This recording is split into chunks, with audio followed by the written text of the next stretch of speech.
Alhamdulillahi Rabbil Alamin. Hamdan tayyiban mubarakan fih mubarakan alaih kama yuhibbu Rabbuna wa yarda. Asyhadu an la ilaha illallah wahdahu la syarika lah. Wa asyhadu anna Muhammadan abduhu wa rasuluh. Allahumma salli wa sallim wa barik ala Muhammad wa ala alihi wa ala ashabihi ajma'in. Amma ba'd. قال الله تعالى في كتابه الكريم أعوذ بالله من الشيطان الرجيم يا أيها الذين آمنوا اتقوا الله حق تقاته ولا تموتن إلا وأنتم مسلمون. Jemaah maghrib rahimakumullah, senantiasa marilah kita memanjatkan syukur kita kepada Allah Tabaraka wa Ta'ala atas semua nikmat dan karunia-Nya yang sudah diberikan kepada kita semuanya, sehingga kita masih diberi kemudahan-kemudahan untuk bisa istiqomah di dalam menjalankan perintah Allah dan Rasul-Nya, senantiasa mengagungkan syiar-syiar agama Allah. Karena barang siapa yang mengagungkan syiar-syiar agama Allah, senantiasa memakmurkan masjid-masjid Allah, senantiasa berusaha mensyiarkan agama Islam ini kepada manusia secara umum, adalah itu diakibatkan karena ketakwaan yang dia miliki. Sehingga seorang muslim harus senantiasa mempunyai tanggung jawab untuk berusaha mensyiarkan agamanya sendiri, untuk senantiasa menjadi orang-orang terdepan di dalam membuat agama ini dikenal secara luas oleh masyarakat, oleh dunia, sehingga kita bisa berhujah di hadapan Allah nanti bahwa kita termasuk menjadi orang-orang yang berusaha untuk mengamalkan apa-apa yang diperintah oleh Allah Tabaraka wa Ta'ala. Sudah barang tentu ini semuanya adalah sesuai dengan kemampuan kita, karena kita memang tidak dibebani oleh Allah kecuali sesuai dengan kesanggupan kita. Jamaah rahimakumullah, kita memasuki akhir daripada bulan Dzulqa'dah, ya kurang lebih tanggal 23 apa ya sekarang. Ya, kita memasuki bulan Dzulqa'dah, sebentar lagi kita masuk ke bulan Dzulhijjah, di mana kita nanti akan menjalankan salah satu daripada hari raya umat Islam, sebuah syiar tahunan, ya. Agama kita, agama Islam, senantiasa Allah memberikan waktu-waktu kita untuk mensyiarkan agama Allah, mensyiarkan hukum-hukum Allah agar dikenal oleh masyarakat. Ya, di antaranya adalah Allah memberikan waktu kita salat-salat wajib untuk senantiasa kita lakukan berjamaah di masjid bagi kaum laki-laki. Ini adalah syiar agama Allah. Syiar bahwasanya Allah Tabaraka wa Ta'ala senantiasa memberikan keberkahan kepada orang-orang yang mau mengamalkan syiar-syiar agama Allah. Maka bagaimanapun keadaan kita, bagaimanapun wujud kita, maka kita akan berusaha untuk senantiasa untuk menghadiri salat-salat berjamaah, dan juga terkait kajian-kajian, terkait pengajaran-pengajaran, baik yang sifatnya anak-anak maupun orang dewasa, itu semuanya adalah bagian daripada syiar-syiar agama Allah.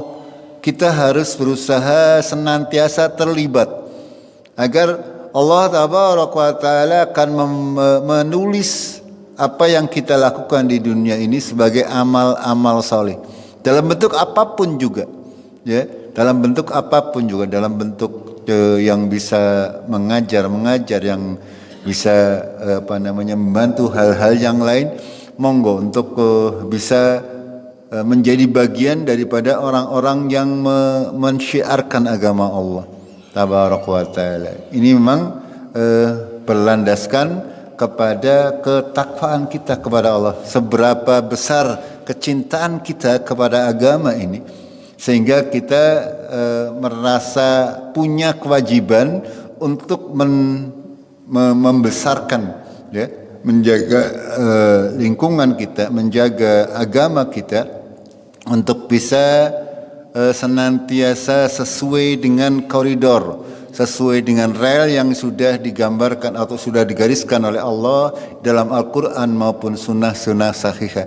Karena kalau kita tidak memperjuangkan itu semuanya, maka akan sangat mudah generasi-generasi ke depan itu menjadi orang-orang yang tidak memahami agamanya. Ya, berapa banyak orang-orang yang generasi-generasi sekarang, anak-anak kaum muslimin akan tetapi tidak mengetahui, ya, syariat agama Allah, sehingga mereka mudah untuk dijerumuskan ke dalam kelompok-kelompok atau golongan-golongan yang sesat dan menyesatkan. Panjenengan mungkin pernah mengikuti berita-berita yang beredar di Indonesia khususnya, bagaimana ya seorang kiai atau pengasuh pondok pesantren itu ternyata sudah mencederai secara asusila kepada santriwatinya. Ini subhanallah, na'udzubillah, ya. Kenapa bisa itu semuanya terjadi? Pada hakikatnya karena kebodohan kita. Kebodohan kita di dalam memahami syariat agama Allah. Ya. Itu. Berapa banyak orang yang terdoktrin. Mereka misalnya melakukan amalan-amalan yang tidak ada dasarnya dari Allah dan Rasulnya. Ini semuanya ini mulanya, sumber kebejatan yang terjadi itu karena kebodohan kita secara umum seperti itu, ya. Karena rata-rata orang yang berbuat seperti itu mereka bergedok agama, ya. Kamu melakukan seperti ini agar supaya mendapatkan apalah, ya. Itu. Ini kalau kita kaum muslimin, kita mau melakukan segala sesuatu harus benar-benar berdasarkan kepada perintah Allah dan Rasulnya. Sekali lagi, kalau itu semuanya bukan berasal dari perintah Allah dan Rasulnya, pasti akan sesat dan menyesatkan. Kita harus meyakini itu semuanya. Bagaimana di Indonesia ini? Ya, bagaimana kubur-kubur disembah-sembah. Orang-orang alim dijadikan Tuhan, ya, bahkan dijadikan sebagai orang yang seolah-olah maksum, seolah-olah terbebas dari dosa. Apapun yang dilakukan mesti bener. Padahal tidak ada orang yang maksum kecuali Nabi Shallallahu Alaihi Wasallam. Sekali lagi, manusia itu tempatnya salah dan dosa. Kita tidak boleh yang namanya taklid buta, itu tidak boleh. Kita harus mengikuti sesuatu yang kita yakini kebenarannya dengan berdasarkan ilmu Al-Quran dan Sunnah. Tidak boleh kita mengikuti siapapun juga tanpa kita mengetahui hakikatnya. Ini rata-rata kebejatan yang terjadi itu karena kebodohan. Ya, karena kebodohan kita, kebodohan jamaah secara umum, kebodohan manusia, ya, di dalam memahami syariat agama Allah. Bagaimana misalnya ada orang gila itu katanya adalah wali Allah. Bagaimana mungkin? Okay? Itu tidak mungkin. Dan bagi orang-orang yang waras sudah barang tentu tidak punya pemikiran seperti itu. Nih, orang yang berperilaku menyimpang, mereka diagung-agungkan. Ini fenomena yang aneh menurut saya di Indonesia ini. Orang yang jelas-jelas sudah kriminal, orang yang jelas-jelas menyimpang dari agama Allah dijadikan panutan. Ini sesuatu yang salah. Makanya kita berusaha untuk mendidik anak-anak kita jangan sampai seperti itu. Sehingga mudah untuk dibodoh-bodohi. Apalagi zaman-zaman fitnah hari ini. Ya. Ketika semua manusia atau banyak orang-orang yang mempunyai pandangan-pandangan yang sesat dan menyesatkan. Agama Islam sesuatu yang sangat jelas. Semua yang memasukkan seseorang ke dalam surga dan menjauhkan seseorang dari neraka sudah ada tuntunannya, jelas sekali. Seperti jelasnya siang hari, tidak ada keraguan sedikit pun juga. Yang haram haram, yang halal ya halal. Yang sunnah ya sunnah, yang bid'ah ya bid'ah. Jangan dibikin samar. Ini agama Islam tidak samar-samar. Agama Islam sesuatu yang terang benderang. Agama Islam bukan agama yang menghayal, menghayal enggak sama sekali. Tidak ada yang namanya khayalan, namanya khurafat dalam agama kita. Semuanya berdasarkan ilmu yang benar. Hakikatnya ilmu yang benar ini adalah dari Allah Tabarak wa Ta'ala. Jemaah rahimakumullah, itu tadi sedikit muqaddimah dari kami sehingga kita berusaha untuk menghidupkan syiar-syiar agama. Terutama ini di bulan Dzulqa'dah ini, ya, haji, syariat haji adalah diantaranya merupakan syiar agama Allah yang besar. Ya, bagaimana seluruh manusia berkumpul ya di Masjidil Haram sana dalam keadaan sama derajatnya, tidak ada yang dibedakan. Ya, inna akramakum indallahi atqakum. Di sana benar-benar seperti itu. Ketika jutaan manusia berkumpul di hadapan Allah, tidak ada pejabat, tidak ada bawahan, tidak ada orang kaya, tidak ada orang miskin. Ya, yang naik haji ke sana belum tentu orang kaya, nggih. Gini mboten? Iya, banyak para TKW atau TKI ya, mereka bekerja di sana mempunyai kesempatan untuk melakukan ibadah haji. Atau orang-orang sekitar daerah Arab tidak semuanya adalah orang kaya. Oke, kalau orang Indonesia ya kemungkinan mereka yang punya uang ya. Kalau yang tidak punya uang ya angel mau melaksanakan ibadah haji. Makanya takkan tetapi sampai di sana itu tidak ada tingkatan-tingkatan dalam kehidupan manusia secara umum kecuali di hadapan Allah adalah berdasarkan ketakwaannya. Barang siapa yang sudah mempunyai bekal secara keseluruhan untuk melaksanakan perintah-perintah Allah, maka kalau dia tidak menjalankannya, maka dia bukan termasuk orang yang bertakwa secara yang benar. Ini secara umum di seluruh macam ibadah itu seperti itu. Contoh yang paling mudah adalah ketika kita sholat berjamaah. Sholat berjamaah saya yakin semuanya mampu. Ya, semuanya mampu. Akan tetapi ada orang yang suka mengagungkan syiar agama Allah, tidak mau ketinggalan.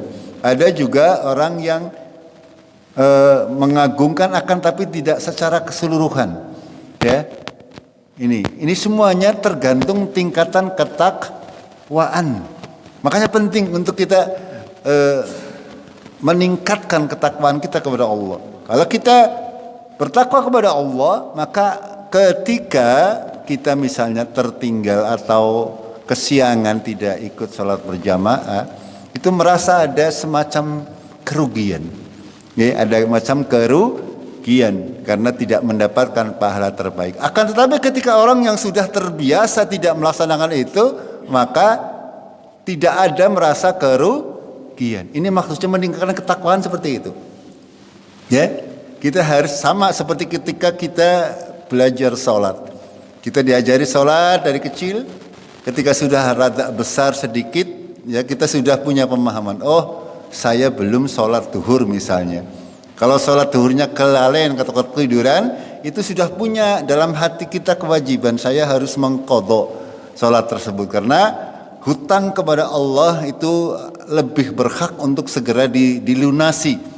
Ya, untuk segera dilunasi. Ketika kita misalnya tertidur saat sholat zuhur, maka ketika kita bangun jam berapapun kita usahakan untuk mengqadha, ya, untuk nyaur. Itu semuanya. Sama dengan ibadah-ibadah yang lain. Kalau kita termasuk orang-orang yang mengagungkan syiar agama Allah, maka kita akan senantiasa menjunjung syiar-syiar tersebut. Ketika kurban misalnya, ya, walaupun kita semuanya sama secara ekonomi pas-pasan, tapi ada orang yang berusaha untuk senantiasa menghidupkan syiar-syiar agama Allah, ya, menjaga agar syiar ini tidak redup, gitu, ya. Begitu juga dengan ibadah puasa, begitu juga dengan zakat, begitu juga dengan haji. Ini semuanya sekali lagi, wa may yu'azzim min sya'airillah wa min taqwal qulub. Barang siapa yang membesarkan syiar-syiar agama Allah itu berdasarkan dari ketakwaan hatinya. Makanya kita perlu untuk meningkatkan ketakwaan kita. Senantiasa berusaha menjalankan segala macam perintah Allah, menjauhi larangan Allah, berusaha untuk memperbaiki hati kita, memperbaiki amal-amal kita. Ya, dengan tidak banyak melakukan dosa dan kemaksiatan, insyaallah ya kita bisa meningkatkan keimanan dan ketakwaan kita kepada Allah Tabaraka wa Taala. Jamaah rahimakumullah, itu sedikit dari kami. Yang kedua, kami besok sore mendapat undangan untuk mengisi kajian di rumah Ibu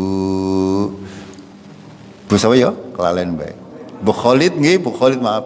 Ibu Khalid. Namanya nggak tahu saya. Ngertinya Ibu Khalid Romlah nggih. Itu waktunya adalah ba'da Isya. Ya, saya disuruh ngisi dan disuruh membawa jamaah. Gitu, berarti candengan ikut diundang nggih. Hanya dengan semuanya yang hadir, ya.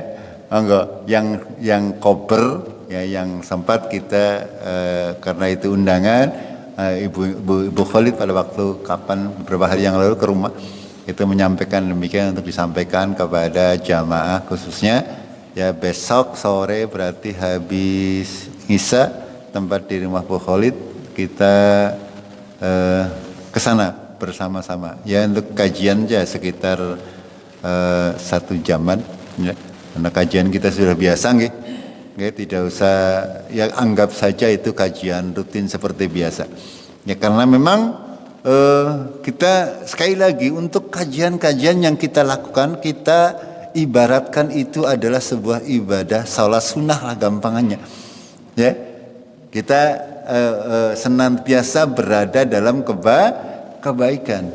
Ya, Allah memerintahkan hal-hal yang wajib, yang sunnah, yang segala sesuatu untuk meningkatkan ketakwaan kita kepada Allah. Kalau kita niatnya ikhlas, insya Allah kita akan mendapatkan sesuatu dari hal yang diperintahkan oleh Allah. Karena sekali lagi saya sampaikan, tidak ada orang yang lebih baik, kumpulan orang yang lebih baik daripada orang-orang yang berkumpul belajar Al-Quran dan mengajarkannya, saling berwatawasau bil haq watawasau bis sabar, saling berwasiat dalam kebaikan dan kesabaran, gitu. Ya, kalau kita berkumpul dalam rangka untuk melakukan amalan-amalan yang tidak ada contohnya misalnya, itu bukan mendatangkan rahmat, maka itu malah akan mendatangkan azab, gitu. Ya, kita kadang kalau berkumpul untuk sesuatu yang buruk kita bersemangat, akan tapi ketika kita berkumpul dalam sesuatu yang baik kadang lindean, gitu. Itu manusia, ya, manusia secara umum seperti itu, karena syaitan berusaha untuk menjauhkan kita dari Allah Tabaraka wa Taala. Sekali lagi, ini undangan kepada panjenengan semuanya dari Ibu Khalid untuk bisa hadir di rumah beliau dalam rangka apa? Dalam rangka apa? Mendoakan, minta doa apa? Ya intinya beliau mau menjalankan, melakukan safar beribadah kepada Allah ya, kita diminta untuk mendoakan lah ya, mendoakan sekaligus juga sebagai syiar ya, syiar agama Allah agar supaya kita memang tidak ada zaman Rasulullah, tidak ada ketika orang mau naik haji terus adakan kajian, ya tidak ada contohnya. Akan tetapi sekali lagi ini sesuatu yang kita anggap saja kajian rutin ya, karena memang saya biasanya kan malam Selasa di RT 2 itu habis maghrib, tapi cuman ditukar waktunya dari habis maghrib menjadi habis isya. Begitu juga tempatnya ditukar, yang biasanya di musola lalu dipindah ke rumah Bu Khalid. Itu seperti itu ya. Ya kalau kadang adat di Indonesia itu seperti itu. Kebanyakan orang yang mau naik haji biasanya mengadakan pertemuan, diadakan kajian besar, ngundang ustadz dari jauh, nggih. Itu seperti itu. Itu udah ada. Kalau kami terus terang saja tidak suka yang seperti itu. Jadi intinya cuman ada kajian rutin di rumah Bu Khalid, mengganti kajian yang sudah biasa saya lakukan di Masjid RT 2, dan panjenengan semuanya diundang untuk ke sana. Begitu nggih? Itu jamaah rahimakumullah, itu sebagai pengumuman. Mudah-mudahan kita diberi kesehatan besok ya, dan juga diberi taufik untuk bisa menghadirinya. Jamaah rahimakumullah, kita lanjutkan sedikit terkait pondasi dasar di dalam mengimani atau mempelajari kitab Nabi dan Rasul. Kita masuk ke bagian tugas. Apa sebenarnya tugas para Rasul?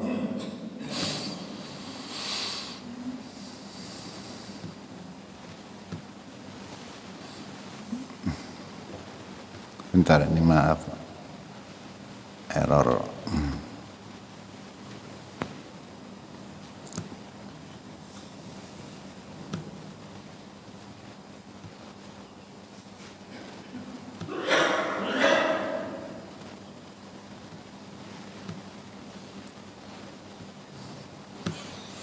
Jamaah rahimakumullah,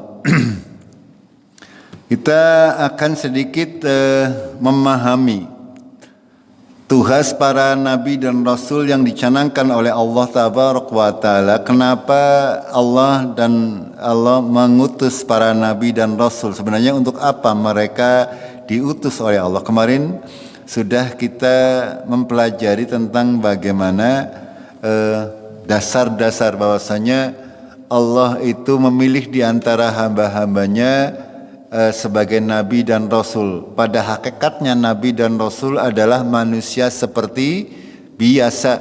Mereka melakukan aktivitas manusia secara umum, hanya mereka memang diberi kelebihan oleh Allah Tabaraka wa Ta'ala. Kita akan sedikit mempelajari tugasnya.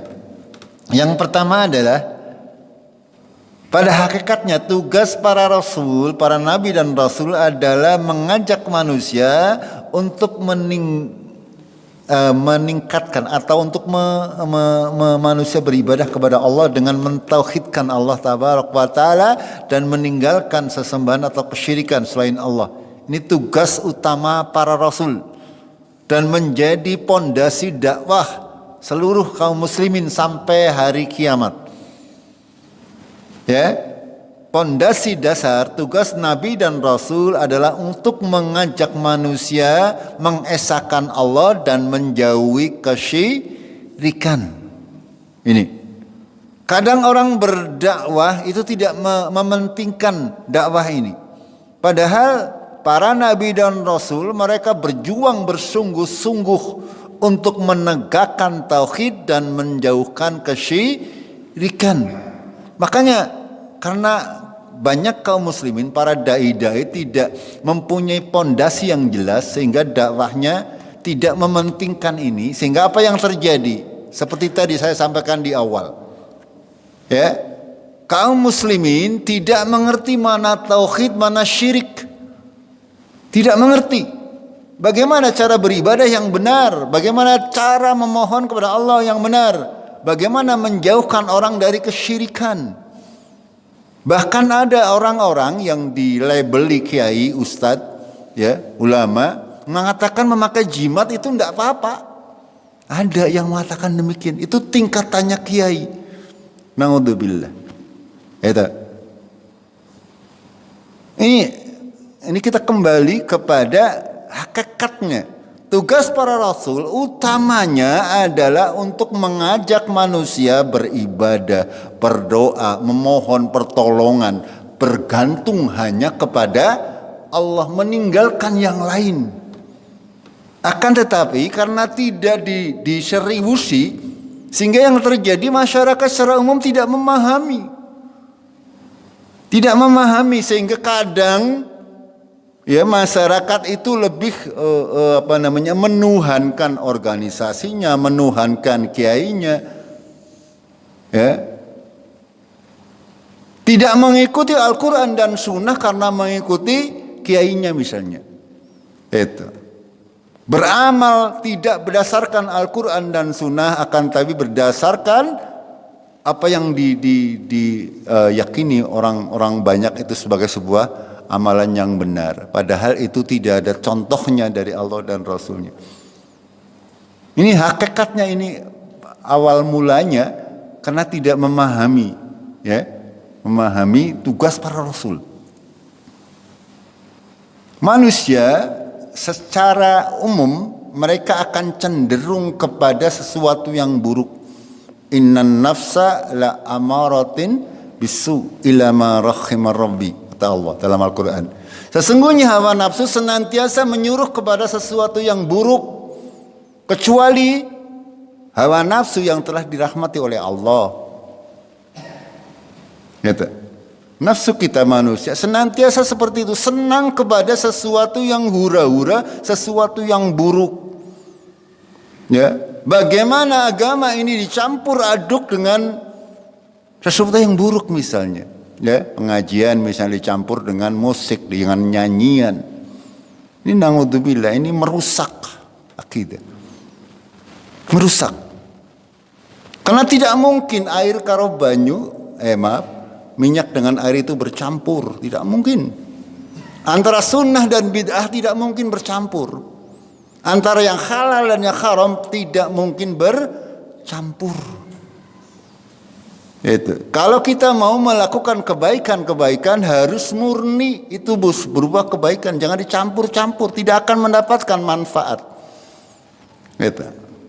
Yang namanya pengajian, yang namanya kajian ya seperti ini. Kita mengkaji ilmu, jangan terlalu banyak guyonan, lawakan, bahkan kadang-kadang lawakannya jorok. Gini apa nggih? Kon lucu sih.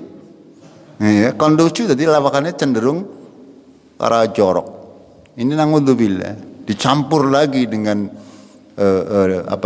musik-musik, dicampur lagi dengan biduan-biduan. Naudzubillah, ini semuanya hakikatnya sesuatu yang sangat dibenci. Gitu. Karena tidak mungkin bercampur, gitu. Pasti akan sendiri-sendiri jalannya. Ya, sekali lagi tugas para rasul adalah mengajak manusia untuk beribadah hanya kepada Allah dan meninggalkan segala macam kesyirikan, sesembahan selain Allah. Karena kalau tidak diajarkan, manusia tidak tahu. Kalau tidak diajari oleh Allah dan dengan diutusnya para rasul, maka manusia tidak tahu. Sehingga mereka mempunyai pendapat sendiri-sendiri. Yang tagus saloeh kae, ya. Sing ayu misalnya, ya. Patung yang dibuat dari batu gitu. Ada yang menganggap kayak Gusti Allah nyong sapi, padahal sapi dengan itu sembelih pentahun gitu. Kalau di orang-orang yang menganggap sapi itu sebagai Tuhan, ya panjenengan dimarahi, jangan berani-berani panjenengan menyembelih sapi di India sana, ya. Atau di Bali, di kalangan orang seperti itu, ya. Jangan berani-berani. Ada juga yang menuhankan manusia. Itu. Makanya Allah mengutus para nabi dan rasul dengan menurunkan kitab-kitabnya agar supaya manusia punya patokan dalam beribadah ini. Allah itu seperti yang diajarkan dari dalam Al-Quran, disampaikan oleh Al-Quran. Dalam Al-Quran Allah berfirman, "Walaqad ba'atsna fi kulli ummatin rasulan an i'budullaha wajtanibut taghut." Dan sungguh telah kami bangkitkan, kami utus kepada setiap ummah seorang rasul supaya mereka menyembah Allah dan meninggalkan taghut. Itu tauhid itu segala sesuatu yang disembah, diminta selain Allah. Ya, bukan hanya Tuhan-Tuhan. Ya, walaupun orang tersebut misalnya berlabel kiai, ya, kalau dia dijadikan sebagai orang yang bisa mengetahui hal-hal yang gaib, ini masuk ke dalam kategori taghut ini. Ya, apa maning sih wis genah-genah dukun. Nah, karena sekarang ini sangat-sangat samar. Dukun sekarang pakaiannya pakai gamis, ya, pakai kopiah. Dukunnya sekarang seperti itu permasalahannya, sehingga banyak orang tertipu. Ya, mereka menjual katanya air aqua dicelupi jarine, dicelupi jentike ya ini jare mujarab. Yang si tayang ya adalah seperti itu ya. Dijual per botol. Hanya dicelupi kiai ini nyelupi jentike maring banyu dijual ke masyarakat. Nangudzubillah. Ini jangan mau dibodohi hal-hal seperti itu. Nggak? Kita orang-orang berakal. Ya, kita punya bekal, dibekali oleh Allah untuk berpikir secara kritis. Ya, kita percaya sesuatu yang memang sudah diyakini atau disepakati kebenarannya, kita boleh percaya. Misalnya, ya, kalau kita pusing berarti minum bodrek nggih. Kalau mabok ya minum antimo itu nggak apa-apa, ya. Jenengan kalau punya hutang ini minum air dicelupi jari saya, gelis gelis sayanya disauri hutang. Ini sesuatu kesyirikan ya, kesyirikan. Tidak boleh. Dan ini yang mengajarkan adalah para orang yang dianggap sebagai ustadz. Ini apa bedanya dengan dukun kalau menurut saya? Ya. Kuburan dibagus-bagusi, disembah-sembah. Makanya saya sangat keras dalam masalah kuburan. Haram hukumnya kita membangun kuburan. Haram kita hukumnya menaruh nisan di depan kuburan. Haram. Saya sampaikan ini. Jadi Rasulullah menyatakan demikian. Apa yang harus saya katakan? Ya, ketika ada orang lain yang membagus-baguskan kuburannya, monggo. Saya sekedar menyampaikan, tindel ya syukur, orang urusannya sendiri, tanggung jawab sendiri. Kalau saya pribadi enggak, sampai kapanpun kuburan orang tua saya tidak akan saya kasih batu nisan yang bagus dan sebagainya. Ketika hilang ya qadarullah, karena memang seperti itu hakikatnya. Kuburan di Baqi Arab Saudi sana, berapa juta manusia dikuburkan di sana, ya. Tidak ditandai mana kuburan fulan. Coba kalau di Indonesia, apa yang terjadi? Ya kuburan orang yang nggak jelas saja disembah-sembah, diziarahi bertahun. Jebulannya mau ngarah apa? Ngarah kotak amalan, kotak amal. Itu naudzubillah, ya. Orang datang berbondong-bondong ke ziarah ke kuburan, padahal kuburannya mau kuburannya siapa? Orang ngerti. Ini naudzubillah. Semuanya harus kita bersihkan sekali lagi. Kita, anak cucu kita jangan sampai kita mempunyai pemahaman yang seperti itu, yang menyimpang. Rasulullah menyatakan jangan sampai, pesan kepada Ali bin Abi Thalib, jangan sampai kamu lihat kuburan yang tinggi kecuali ratakan, kata Rasulullah seperti itu.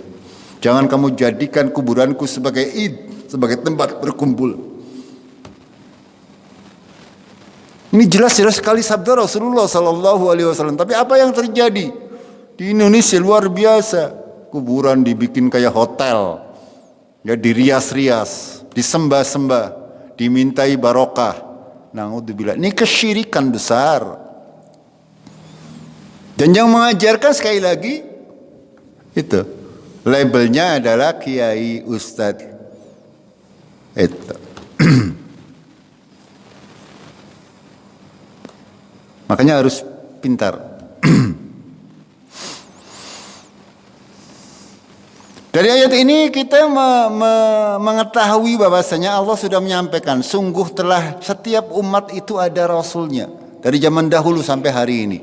Nabi Muhammad SAW sebagai rasul terakhir bagi seluruh umat manusia. Sementara orang-orang yang dahulu itu sudah masing-masing sudah diutus oleh Allah seorang rasul.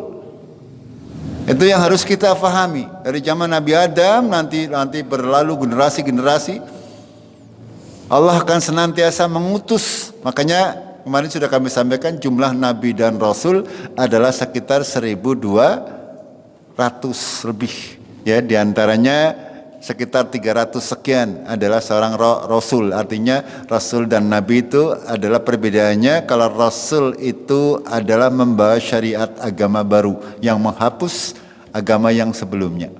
Ya, bukan menghapus agama, menghapus syariat. Agama ini dari zaman Nabi Adam sampai hari ini agama ya hanya Islam.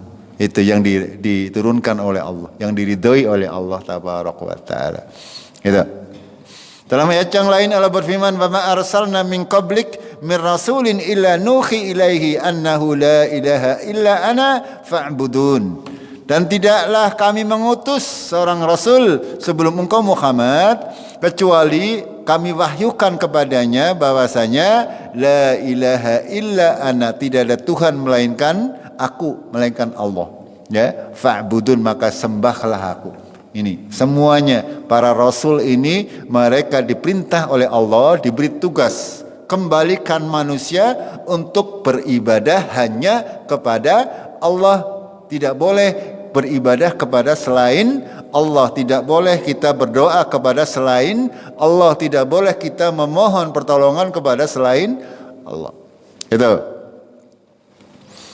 Lalu dalam ayat yang lain Allah berfirman, "Fa'aqim wajhaka lid-dini hanifa fitratallahi allati fataran nas 'alaiha la tabdila li khalqillah dzalika ad-dinul qayyim walakinna aktsaran nasi la ya'lamun." Ya. Dan luruskan wajahmu kepada agama yang lurus, yang dengannya Allah menjadikan fitrah, ya. Fitratallahi allati fataran nas 'alaiha. Ya, ini fitrah Allah yang dengannya Allah menciptakan manusia di atas fitrah tersebut. Ya, Allah menciptakan manusia di atas fitrah secara hakiki. Fitrahnya manusia itu mengetahui bahwasanya tidak ada Tuhan selain Allah. Hanya karena karena ada pergaulan, ya, sehingga fitrahnya menjadi tidak murni lagi. Secara umum manusia itu adalah fitrah.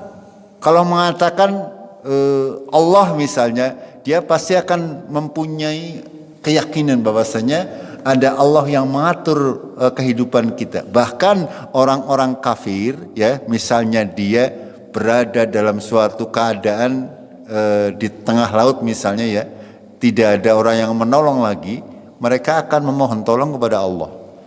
Orang-orang kafir ini. Ya. Tapi ketika sudah pulang ke darat selamat, ya dia tidak akan seperti itu lagi. Ini fitrah. Ya, fitrah manusia. Ya, fitrah manusia bisa mengetahui yang baik dan yang buruk. Itu.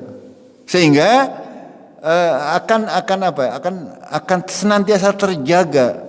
Orang-orang yang fitrahnya masih lurus, maka dia akan senantiasa menjaga diri dari kemaksiatan. Akan tapi ada banyak orang yang fitrahnya sebagai manusia sudah jelek, ya, sudah buruk, sehingga dia tidak mengimani adanya Allah misalnya, tidak mau menjalankan perintah Allah. Berarti ini fitrahnya, ya, fitrahnya sebagai manusia sudah tidak murni lagi.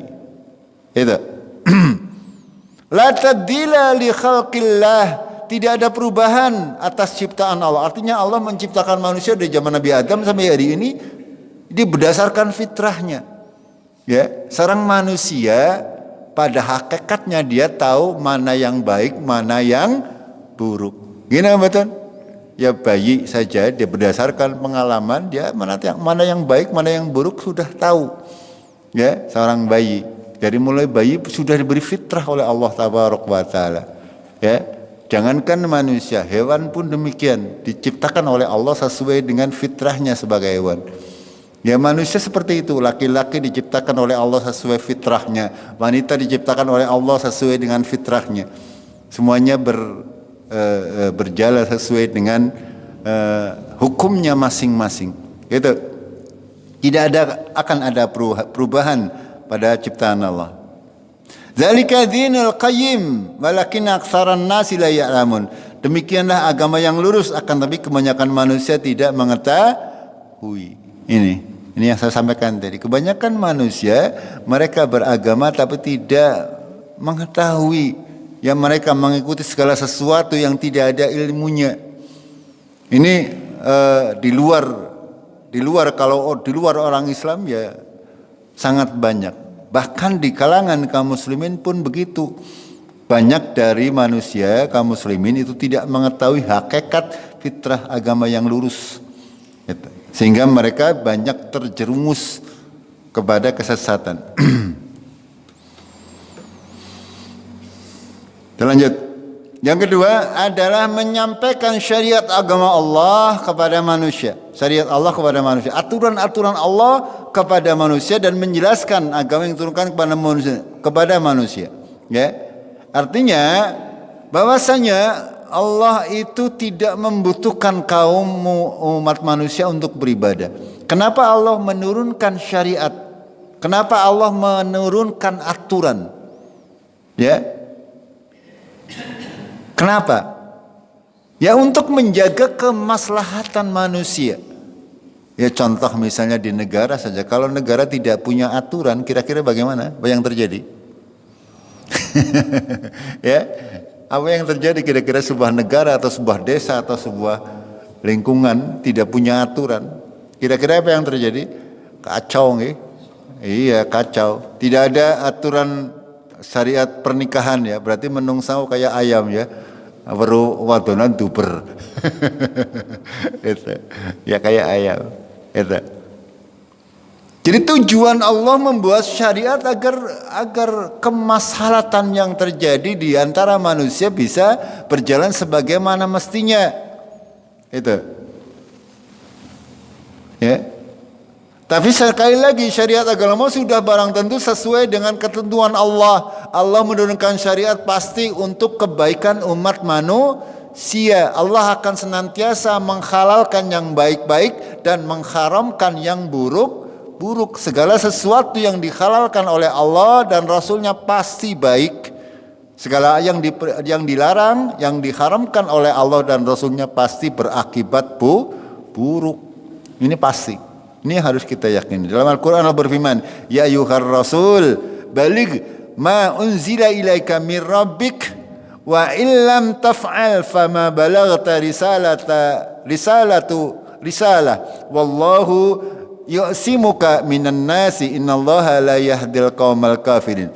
Wahai Rasul, balik sampaikan apa-apa yang diturunkan kepadamu dari Tuhanmu. Jika kamu tidak melakukan itu, maka kamu tidak menyampaikan risalahnya, risalah Allah. Dan Allah yu'simuka minan nas, melindungi kamu dari manusia.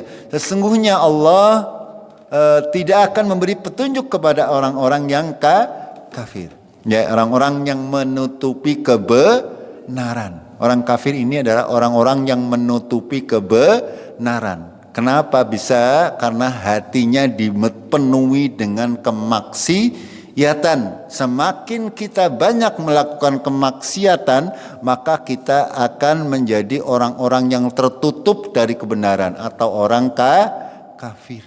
Karena tidak bisa memahami mana yang baik, mana yang buruk. Itu. Ya.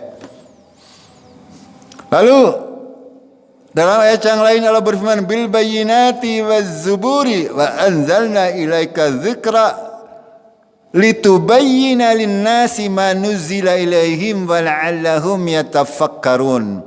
Dengan bukti yang nyata dan zubur kitab-kitab, wa anzalna dan kami turunkan kepadamu az-dzikra Al-Qur'an litubayyina linnas supaya kamu menjelaskan kepada manusia ma nuzzila ilaihim apa yang diturunkan kepada mereka agar supaya mereka yatafakkarun, ya, supaya mereka mau berfikir. Itu kenapa Allah itu mengutus para rasul agar rasul itu menjelaskan syariat Allah, ya, ketentuan-ketentuan Allah, mana yang boleh, mana yang tidak boleh, bagaimana kita semestinya mengenal Allah tabaraka. Ini namanya syariat agama Allah. Singkat saja. Yang ketiga, menunjukkan umat kepada kebaikan dan menyampaikan kabar kepada mereka tentang pahala yang disiapkan bagi pelakunya serta memperingatkan kepada mereka dari kejelekan dan siksaan yang disiapkan untuk melanggarnya. Ya, pada intinya yang nomor poin 3 ini adalah Allah mengutus para rasul sebagai basyiran wa nadhiran, sebagai pembawa kabar gembira dengan adanya balasan yang terbaik. Barang siapa yang mengamalkan seluruh syariat agama Allah, maka dia akan diberi pahala terbaik, yaitu surga. Barang siapa yang tidak mengamalkan atau membangkang dari perintah Allah, maka akan ada siksaan. Itu pada hakikatnya. Pada hakikatnya para rasul diutus seperti itu. Sapa sing manut maka akan diberi balasan terbaik. Yang tidak manut pasti akan diberi balasan yang paling buruk. Ini semuanya Allah mengabarkan kepada umat manusia, ya, yang ngandel ya silakan, yang tidak ngandel ya silakan, semuanya akan mendapatkan perlakuan yang sama. Itu yang percaya pasti akan mendapatkan perlakuan seperti itu, yang tidak percaya akan tetap mendapatkan perlakuan seperti itu, karena ini fitrah Allah, ya. Allah sudah menentukan itu semuanya. Barang siapa yang taat kepada Allah akan dimasukkan ke surga. Barang siapa yang tidak taat maka akan dimasukkan ke neraka. Ini diantaranya tugas para rasul adalah mengabarkan kepada manusia seperti itu. Ya, yang berikutnya adalah memperbaiki manusia dan menjadi contoh, ya, contoh dalam segala macam perkara, baik dalam masalah ibadah maupun masalah kehidupan muamalah. Ini Rasul adalah suri teladan yang paling baik. Makanya ketika kita mau mencontoh segala sesuatu, kita punya figur contoh yang harus kita jadikan rujukan pertama. Bagaimana cara sholat, kita merujuk kepada Rasulullah. Bagaimana Rasulullah berpuasa, kita rujuk. Bagaimana Rasulullah berkorban. Ya, ini untuk kurban ini. Ini yang nanti sahibul kurban. Coba nanti kita berlatih sama-sama untuk menyembelih hewan kurbannya sendiri. Ini contoh sunnah Rasulullah Sallallahu Alaihi Wasallam. Ya, jangan kita membiasakan takut dan sebagainya ya.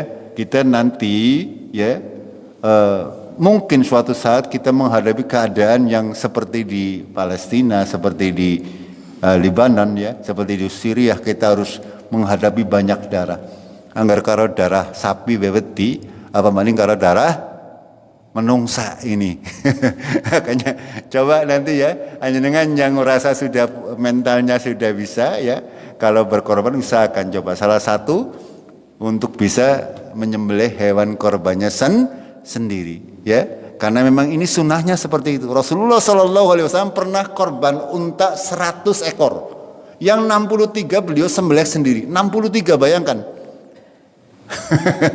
Ya, tapi yang 3 kecapean, akhirnya yang 37 ada Rasulullah memerintah Ali bin Abi Thalib. 63 disembelih dewek. Subhanallah, luar biasa. Kita kadang-kadang melihat ya, nyembelih beberapa saja kita ya, CCB kadang-kadang capek. Tapi Rasulullah memang diberi kelebihan yang luar biasa. Ya, sekali lagi bahwasanya yang keempat adalah memperbaiki manusia dan memberi contoh yang baik-baik dari perkataan maupun perbuatan. Ayatnya Allah berfirman, ini juga sudah sering kami sampaikan, laqad kana lakum fi Rasulillah uswatun hasanah liman kana yarjullahi wal yaumil akhir wa dzakarallaha katsira. Dan sungguh telah terdapat pada diri Rasulullah uswatun hasanah, contoh yang paling baik. Bagi siapa? Bagi orang-orang yang mengharap akan bertemu dengan Allah dan hari akhir dan mengingat Allah dengan zikir yang banyak. Bagi orang-orang yang banyak mengingat Allah. Ini ya, sekali lagi, tugas di antara tugas para nabi dan rasul adalah untuk memperbaiki manusia dan memberikan contoh teladan, baik melalui perkataan maupun perbuatan. Itu ya, bagaimana Rasulullah berdakwah, bagaimana Rasulullah mengatakan sesuatu, ini semuanya harus kita pelajari agar bisa dijadikan contoh. Yang kelima, menegakkan dan menerapkan syariat di antara hamba-hamba Allah. Ini ya, Rasulullah sebagai pembawa syariat, dan Rasulullah diberi tugas oleh Allah untuk menegakkan agar syariat itu ditegakkan di antara manusia. Ketika berhukum, bagaimana menurut syariat agama Allah. Ini ya, Rasul ini tugasnya untuk menegakkan itu semuanya dan diajarkan kepada generasi sesudahnya. Itu maksudnya. Itu yang kelima. Yang terakhir adalah menjadi saksi, ya, sampainya hujah kepada manusia. Saya sering sampaikan, Rasulullah SAW itu nanti akan menjadi saksi bagi kaum muslimin, sementara kaum muslimin menjadi saksi bagi orang-orang kafir. Itu anjenengan akan menjadi saksi, orang-orang kafir tidak bisa mengelak. Begitu nanti di padang mahsyar disidang oleh Allah dan orang-orang kafir dimasukkan ke dalam neraka, mereka tidak bisa protes, tidak bisa mengatakan, Gusti Allah nyong orang ngertinin anak agama Islam. Lah panjenengan menjadi saksi. Ya, kenapa di era yang sekarang ini sudah sangat modern, kalian tidak mau mencari kebenaran? Ya, berapa banyak ini kaum muslimin kita menjadi saksi. Itu. Secara eksplisit lagi, kita kaum muslimin juga menjadi saksi bagi muslimin yang lain. Ya, kalau seorang muslim yang rutin beribadah salat wajib misalnya, ya, akan menjadi saksi orang-orang yang mengaku muslim tapi tidak menjalankan kewajiban. Ini secara urut-urutannya seperti itu. Dan Rasulullah atau para rasul secara umum itu menjadi saksi bahwasanya Allah sudah menyampaikan hujahnya kepada manusia. Nanti kita di padang mahsyar akan berbaris bersama nabi dan rasul kita masing-masing. Ya, ada nabi atau rasul yang pengikutnya banyak, ada yang sedikit, ana sing ora duwe pengikut. Ada nabi dan rasul sing babar blas. Ya, ini subhanallah. Ya, ada yang satu, ada yang dua, dan Rasulullah menyampaikan bahwasanya dia ingin umat Nabi Muhammad itu menjadi umat yang paling banyak. Jamaah rahimakumullah, sampai di sini dulu. Jangan lupa nggih, besok kita menghadiri rumahnya Ibu Khalid. Nggih, sehabis Isya kita akhiri dengan kafaratul majlis. Subhanakallahumma bihamdik, asyhadu an la ilaha illa anta astaghfiruka wa atubu ilaik. Assalamualaikum warahmatullahi wabarakatuh.